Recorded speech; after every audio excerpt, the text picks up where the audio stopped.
Mori wangu tiripano maneruano moya yedu yaneta asirudo rwenyu aruperi femera ipa musoro pedu baba tipei rugare tipei chieta. Amen.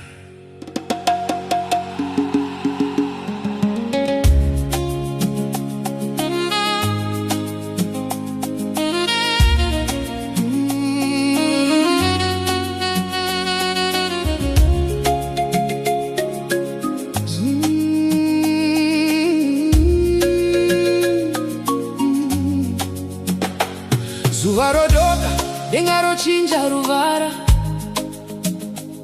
mhepo ichivuvutsa zvinyoronyoro. Moyo wangu wakanga warema nekutakura marwadzo enyika. Ndakafamba nzira refu ndakaneta ndichitsvaga runyararo mumwoyo, asi pandakashevedza zita renyu makandisimudza Ishe wangu. Makapukuta misodzi yangu, makandipa simba rekufema. Ndikatarisa kudenga ndikati, Mwari hapana kundisiya. Fema chinyoronyoro, mweya wa Mwari uripo. Sunungura marwadzo ese, Jesu vari pano. Fema, fema, rugare ruri kuya. Fema, fema, mweya muchene uripo. Mweya wangu pora nemazwi ya Jehova, rudo rwenyu rwakadzika kupfuura gungwa guru. Ndinofema nyasha dzenyu, ndinorarama nerudo. Sunset yandiona ichitaura nezvenyu. Mwari ndinovimba nemi, handichachizwa kare. Mweya wangu pora, muri chiedza changu. Jehova munondiporesa,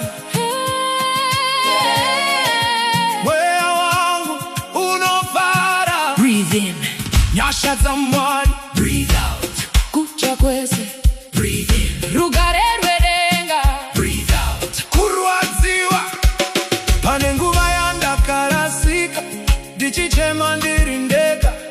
Vanhu vakandikanganwa, asi imi makandirangarira. Muri shamwari isingaperi, muri baba vane rudo. Pandinenge ndakanyarara, munonzwa kuchema kwangu. Muri mafuta anoporesa, Pamoyo wakuvadzwa, muri mvura inotonodza, pamweya unopisa.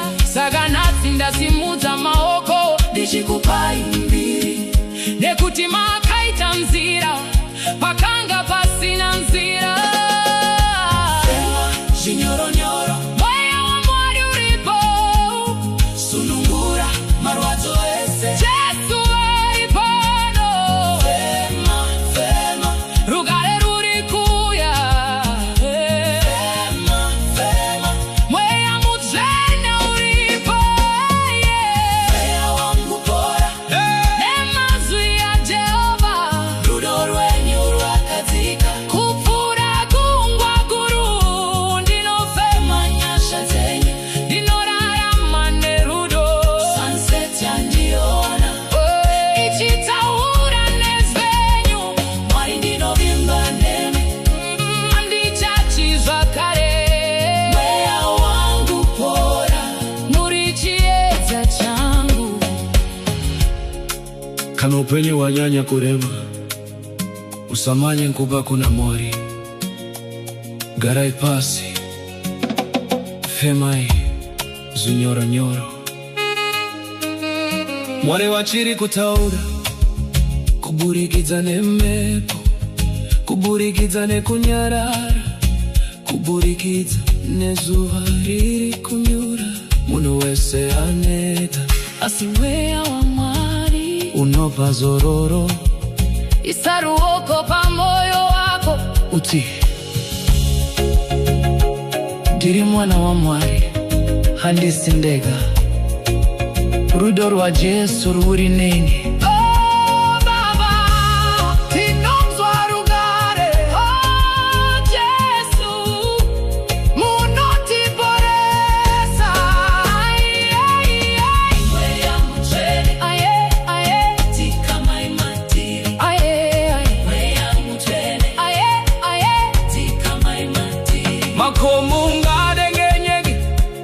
Asini andingaji nekuti ruoko rwenyu runondibaza nguva zese. Kana usiku wasviba ndinoona chiedza chenyu, kana misodzi yayerera munondinga